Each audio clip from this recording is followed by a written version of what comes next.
Yeah, for sure. Okay. Super. So let me just quickly choose the tab that has the presentation and now to project. And 1 second here. But can you see the presentation now? Super. Thank you. So thank you so much for being here. I'm gonna quickly share a little bit of why this was the topic of my thesis, the master thesis, and a little bit of me. So this is the general topic, digitalization and the digital gender divide in the European Union, because I'm based in Germany. So I was really attracted to how digitalization translates in an economy as Germany, but also in the region, in the European Union, which is super related with my background coming from middle income country or a developing country such as Mexico. For me, it was very interesting to see the contrast between how Mexico has developed in the digital transformation, and also to compare a little bit with the new region that I was living. And also, since I had some working experience in the international development cooperation sector, I was very experienced with projects and also with the gender mainstreaming of these projects. And at some point of my life, since we were having many improvements in this area on how to mainstream gender in different projects, I pivot my professional career to a sector that I knew from a personal basis, that it was not really into, not even open the conversation with the gender sector or with the gender topics, which was the technology sector, right? So how I was close to this topic, it was because two of my brothers are engineers, and every time that I was coming with this kind of conversations, they had not clue. And when I was trying to inquire about the technology and how this works and who worked there and how the things are connected or are producing some kind of impact in the society, I saw a lot of lack of knowledge in this field, in the gender sector. So I was very drawn to this intersection, and I become an IT project manager, and I start taking certifications. And later I got a position in a cybersecurity company where I was really into the digital transformation with a gender lens. I was happy that the senior positions in the company were very keen to really introduce these mainstream line in many of the activities of the company, like marketing and making the representation of the people working in digitalization, cybersecurity, and technology sector more diverse. We were implementing like gender quotas for people who were hired. We were trying to put more focus on the human factor for technology, and we were trying to bring more this kind of lens into a very male-dominated sector, which is technology, right? So this was how I came to this point of my professional career, where I put myself in the middle of digital transformation and gender equality. So with all this personal background, and why I'm sharing this is because coming to the topic of digitalization and the digital gender divide, it didn't come just because. It means to me something, and that's what I was actually really intrigued and enjoying all the thesis process on this master period of my life. So a little bit of what I'm going to share here, and of course this is always with the main point, or with the idea of not only sharing the information here and talking as a person who knows the topic, but also to have some input from your side and to exchange information, what this topic means for you, or what are the things that you will consider for this kind of problems that nowadays affects the society, and how can we provide some sort of solutions or innovative ideas, initiatives, or activities for this.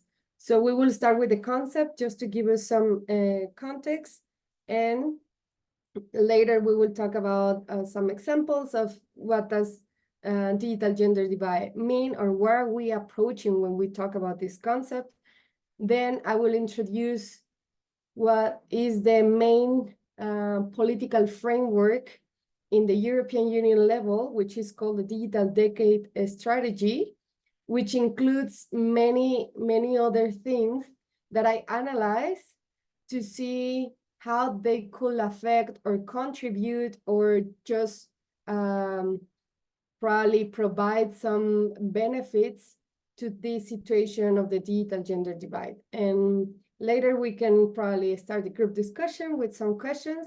And at the end, if you have, of course, doubts or specific questions, I will be super happy to answer to them. And one phrase that always stick in my mind through my thesis process was this one, which is, technology is masculine and technology is what men do. Cutting and connecting pieces of metal is called technical. Cutting and connecting pieces of textile is not technical. And this phrase really got my attention because sometimes when we are talking about the technology sector, digitalization, digital tools, or technical aspects, we find a very social understanding that this is only for certain people, and most commonly men. So there is a lot of biases or a very specific enthusiasm that this part of the sector technology belongs to only certain people, and who are invited to participate are only men, and who are good at it are mostly men, and who are probably the most experienced and advanced are focused only on certain people. And this is how, sorry, this is how I start developing the questions that will build my research, and how I found people who were very into these topics, because of course it's not something that I just came across, but I was putting together many pieces of different researchers who I found very interesting and appealing to one critical point in this intersection. Why do we think the technology belongs to men and not to everyone? And what are the consequences of this kind of mindset, right? Which is we are leaving behind, again, in a new sector, half of the population. And not only that, leaving behind, we see that as a trending thing, unfortunately. But what do we mean leaving behind people in the digital transformation? And what do we mean by leaving women behind in the digital transformation? And how can we identify better these kind of circumstances and improve the pattern of these activities and this transformation? So I would like to share here what are some official or unofficial concepts for the digital gender divide. We can talk about this as the distance between men and women in a specific geographic, residential, business location, socioeconomic levels between men and women, on their relationship to the opportunities. I will here probably add risk and premises accessing to the technology or to the internet. So how far are men and women in this technology sector or in this use of internet to start with? And on the other hand, we have Gurumurthy and Chami, and that they were talking or addressing the digital gender divide as a democratic deficit and in the digital paradigm, and how this can impact directly to the meaningful participation of women and girls. And this is just to provide a context of what do we mean by digital gender divide. Of course, here I want to create a parenthesis saying that digital gender divide comes from a lot of research focused on the digital divide. So the digital gender divide is just a more specific divide happening in the digital sector. And it is also how it evolves into this specific intersection between digitalization and gender. And this is what I was mentioning before. There is a digital general divide and then the digital gender divide. So this is a phenomenon that has evolved. And what do we mean, or what are the specific points that we should look at when we talk about the digital gender divide? So what the researchers observe on this distance between men and women is, okay, tell me who have access to technology or to internet, and tell me how they make use of this technology or internet. Are they basic knowledge on this use? Are they advanced using this technology? They can actually create something based on their skills. And later on, the third layer of the digital divide, the general one, was, okay, if we identify that people are capable or the level of degree of their knowledge using technology and internet, tell me how different is the benefit that they obtain based on their skills. And that's one particular point of this research where you can see that it's not only how you can access, how you can use technology, but also to what extent do you benefit from your use of technology. And later on, when talking about digital gender divide, things were more clear, more specific, and we were approaching not only general access, but we found that when we add the gender factor, and gender, of course, in the binary connotation, we were saying, okay, but access, do we mean in terms of being affordable to have access to the technology, or simply to have more people, and let me just add some new participants, or to have just people who know about technology, who are interested, who are good, who can benefit. So building their digital skills, understanding the digital environments where they are, and also the third layer of the digital gender divide, which for me was the one who makes the total difference from the digital divide in general aspects to this specific one, was that we are carrying the systemic inequalities that we may know also into the technology sector. What do we mean with this? We mean that within employment, education, and wages, the salaries, is where we find the deepest inequalities between men and women in the digital sector. And I'm gonna further elaborate on this, but this is just a representation of how this topic has evolved.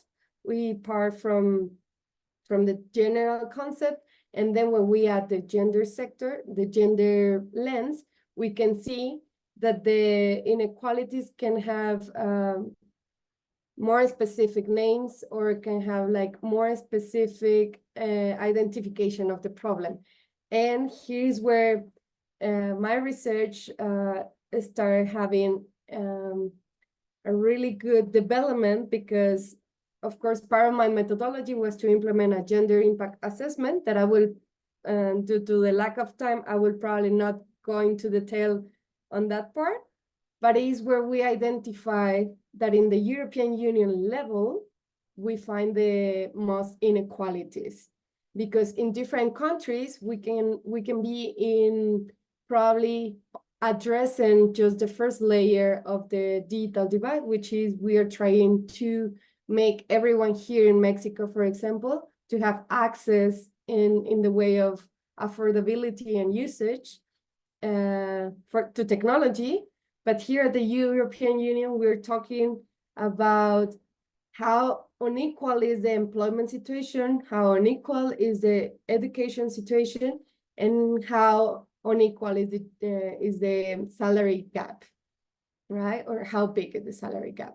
And just to give more examples, I'm sorry with this. Welcome to the new participants who are joining. Thank you so much for being here. I hope you can follow where we are. Otherwise, I'm super happy to in the time for questions, clarify or share or exchange information with you. And we're just here now saying how the digital divide has evolved. What do we mean when we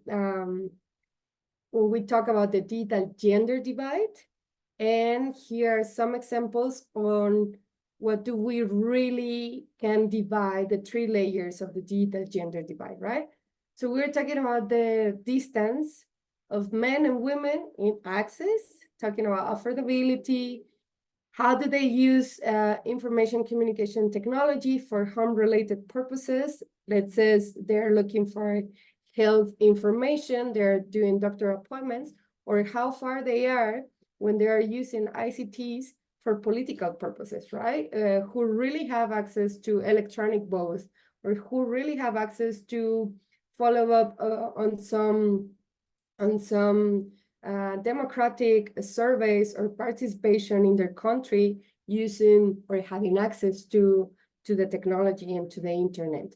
And when we talk about the skills, we're not talking only about how able we are to present in a video call or to turn your computer on or to communicate with people, but we're talking about different levels of these skills, which actually makes a lot of difference when we talk about skills, to not just consider this as a unique and broad group, but to say, okay, are men and women in the same situation to informate, to communicate, to use ICTs to provide solutions in different environments, or how far they are at the moment of using a software to create content or to provide safety spaces for others, which is very close to, for example, technology use that probably Elsa is super close to this concept and to this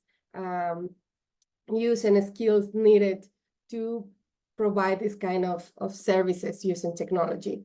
And where the main problem or where the main focus of my research at the European level is in the 3rd layer of the digital gender divide, which stressed the point on the unequal circumstances due to systemic inequalities. And what do we mean on this is education, employment, and wages. How apart are men and women from who are studying ICT-related careers, and from those who graduate who are actually inside the labor market working in ICT-related jobs, and later in different stages of their lives, how these job positions in ICT can actually provide different benefits for them, meaning is a woman working full-time because the kind of position allows her to keep a full-time position and to have a work-life balance in their private lives, or it's just a woman working part-time using a computer, and then we call it a woman has a job position related to the ICT sector. And going a little bit further on this systemic inequalities in the digital sector, how wide is the gender pay gap between men and women in this sector, and why they are so distant. And these are probably just a few concepts or few keywords that we can have for this part of the research. And here just because it's all the time super interesting to see these kind of topics from the numbers aspect, but also my intention is not to only analyze this topic or this conversation through the numbers, because from my perspective, it's only one angle, and we should not only address these kind of complex circumstances or problems through only numbers. But if you wonder how the European Union is doing it with the digital gender divide, here's a graphic that different from what some researchers have explored and divide and classify the digital gender divide. The European Union start analyzing and start tracking some data with 3 different levels: use of internet, use of internet user skills, and specialist and employment. So we have the 3 different layers that for the European Union are worth to calculate and to create data, disaggregated data. And we see that in the first 2, for example, there are not much problem in, if we compare the numbers. For example, the difference between use of internet between females and males are 2 percentage points. Between digital skills, basic, above basic, and at least basic software skills is also 4 percentage points difference. But where we have the deepest problem at the European level is, as I mentioned before, but here you can see with more examples, is that only 19% of ICT specialists are women, and 1/3 of science, technology, engineer, and mathematics graduates are women. And the gender pay gap is in 12.7%, meaning that females earn 13% less per hour than males. And this is just a very quick overview of how is the situation. And why I'm explaining the problem is because as a policymaker and as a policy student and as a decision makers from your side, is that sometimes we are trying to provide solutions, policies, programs, activities that are not really addressing the situation, the current situation or the problem. So for me, it was interesting to see how is the current situation at the European Union level, and to see what the European Union is doing to address this situation. And for that, we can talk now about the strategy or the very comprehensive framework of the EU to address and to provide solutions in the digital sphere. So the more comprehensive strategy that they built in 2020 was the one called Digital Decade Framework. It contains many different parts, such as targets, objectives, a very comprehensive policy program, multi-country projects, and of course, which for me was very important as well in this aspect of gender equality, a list of rights and principles where they are going to base all their next steps in collaboration with other countries based on certain rights and principles, which are fundamental when we're talking about technology. And here are 4 key aspects of this framework. They're talking about skills, they're talking about how to improve government, how to improve and benefit the business, and how to create infrastructure. So when we're talking about the digital gender divide, we focus after studying all these sections, but also these elements, unfortunately, where I could only find information or the European Union addressing these sort of social problems, such as the digital gender divide, was only on the factor of skills, where you can see here that gender balance is mentioned, and to provide more opportunities to employ ICT specialists, increase their skills. But the lack of gender factor in the targets, in the policy program, in the multi-country projects was very obvious. And as I mentioned before, the digital gender divide, it not only concerns the level of skills that men and women can have, but also it includes, after having that level of skills, how can they benefit, or how can they actually not benefit in the following stages of life, such as employment, such as comprehensive education, and the salary. So all these concerns that the European Union level is presenting, unfortunately, from the Digital Decade Framework, were partially or to just certain extent addressed. And one way of representing, and of course, I'm putting here just some words to summarize all the research, but to some extent, the situation is not being addressed completely in this strategy or in this policy program that the European Union is trying to implement within the countries to cope all the digital transformation in the region. So what are some critics? And I'm focusing on this probably in the conversation or in the discussion that we can have in a few minutes. I can talk about also the good aspects and the positive structure of this digital decade framework, but some aspects that we should consider at the moment of thinking in our own sectors, fields, or work environments to address the digital gender divide. Some authors will say that, for example, what we were mentioning about the numbers, let's not focus only on how many women are entering the ICT labor force, because the key issue is not a shortage of women in this particular sector, but we're talking about women encounter oppressive socio-cultural management and situation and context at work and at home. And we are also talking about women having less access to resources in general, who can be translated also into the technology sector.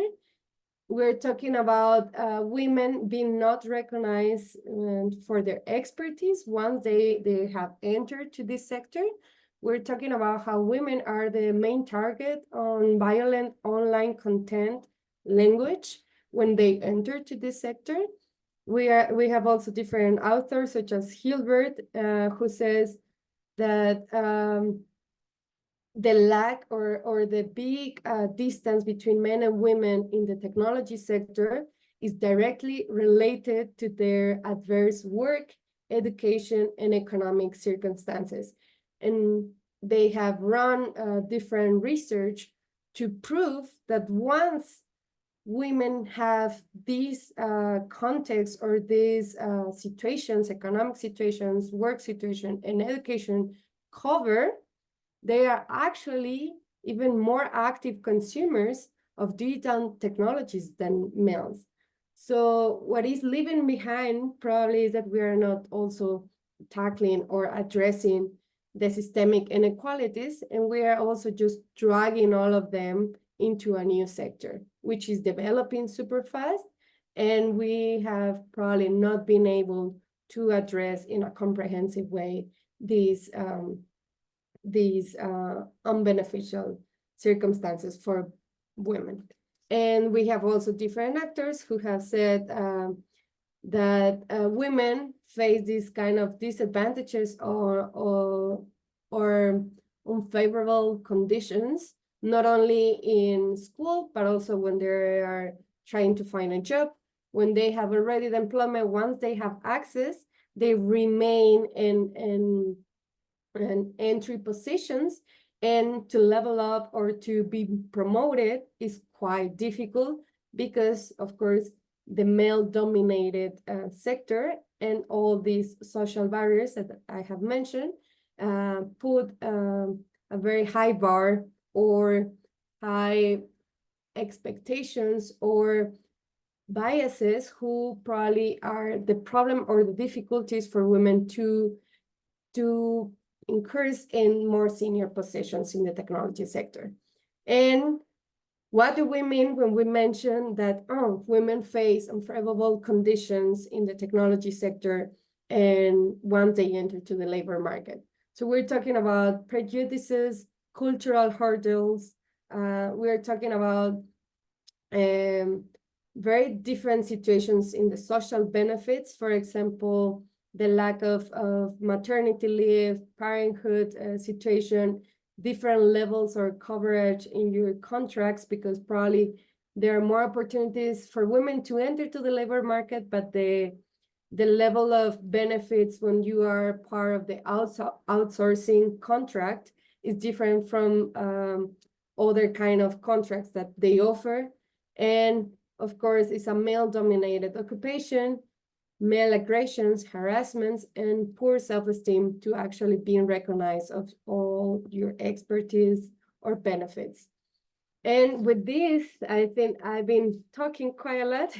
I appreciate your attention to all this very wrap up of my research. But as I mentioned at the beginning, my intention to come here is not only about providing some of the inputs that I got from my research, but take the opportunity to listen from your side and to reflect and to also improve to what it can be further research from my side or from others, but also, of course, listen to your opinion. And I'm throwing here one question which can help us to start the conversation among us. And I will be so happy to listen from your side. In general terms, what are your perceptions on bridging the digital divide, and to position ourselves in a more comfortable space to answer this or to share? Probably think about your industry, your sector, where do you work, and if you come with certain best practices or don't practices, which are also very helpful for us to learn, to listen. And these keywords that you find on the right is also part of the presentation, but also to keep on track on this probably when we are talking, and just to give a hand on how we can discuss about different things. But I will be very happy to listen to your ideas. And now I will stop talking. I don't know if some of you have certain ideas on